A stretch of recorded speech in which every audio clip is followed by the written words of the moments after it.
Kenny Dillingham is getting no head coach of the year recognition, and I'm here to change that. I thought I would change that because a lot of people are joining the party now saying, oh, cool, ASU, potential Big 12 championship game appearance. How about that? But the casual public has utterly no idea the beast of the situation that Kenny Dillingham walked into when he became the head football coach of Arizona State University. About a year ago, Arizona State was punished by the NCAA for hosting recruiting visits during the COVID period. This was under Herm Edwards, by the way, not Kenny Dillingham. Currently, Arizona State is on scholarship reduction. The amount of recruiting visits that they can host is capped. They have had to disassociate with multiple boosters that were big donors, by the way. You know, Kenny Dillingham in his presser said that his roster was underpaid. That's a big reason why. Off-campus recruiting contacts was capped that the university could have, that the coaching staff could have, I mean. And from 2022 to 2024, Arizona State had 80 players transfer out. 80. Not sure where that's ranked, but that has to be near the top.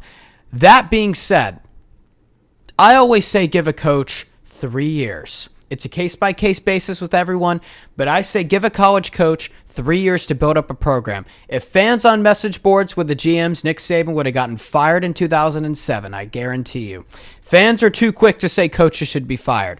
That being said, I hoped that the ASU administration would give Kenny Dillingham 5 to 6 years to build this program up, because the situation that he was walking into was by no means an easy or typical situation. Let me say this. I covered ASU last year, and going there, I covered the football team for years. I saw them start a walk-on at quarterback. I saw them have so many injuries that Cam Scattaboo, that's right, the running back that took over against BYU, had to play quarterback at some points. And did I mention that ASU was picked last in the Big 12 preseason poll? ASU has had 2 straight 3-9 win seasons. I was at the games for the 4 years that I was there.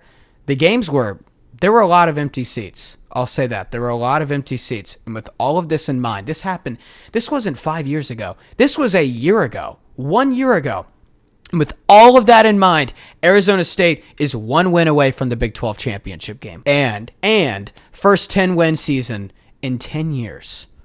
What's going on in Tempe with Kenny Dillingham is flying severely under the radar, and I want to change that. Sam Leavitt, a guy that was pretty under-recruited. He wasn't picked as a starter at Michigan State. Look what he's doing at Arizona State now. Cam Scattaboo, this is a guy that was at Sacramento State, an FCS running back. Look what he's doing at ASU right now. And with all of this in mind, so there's no doubt Kenny Dillingham is absolutely maximizing the resources that he's gotten. He has found some diamonds in the so-called rough. And I'm going to say this, man.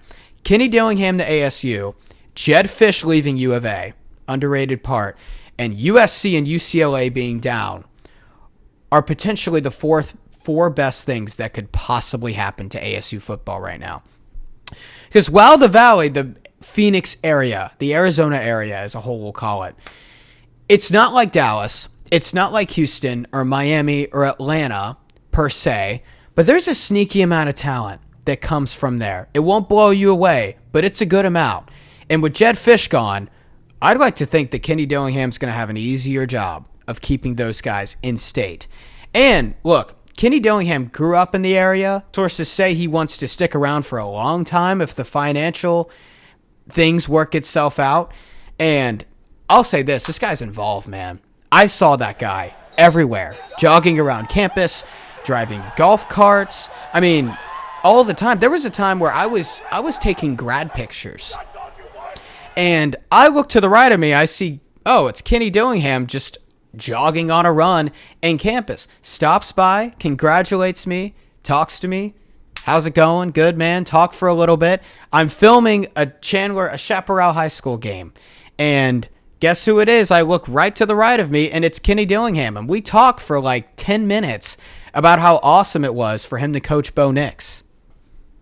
Like, who would have thought? I mean, he's just super involved. He really cares. It's very evident to see. So with that being said, I'd like to think Kenny Dillingham might stick around ASU for a long time. And ASU, man, it's a sneaky good location. There is not a lot in the way from making this ASU football program a legitimate contender for years and years and years. Because the weather's awesome outside of the summer. The spring, fall, and winter is fantastic.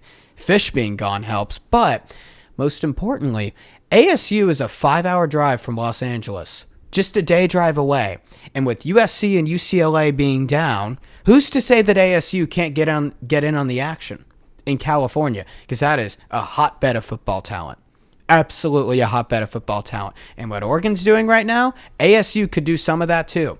By getting those California kids to say, hey, look, we're not sure if you would thrive at USC and UCLA, what's going on right now, but we're building something here. And we want you to be a part of it.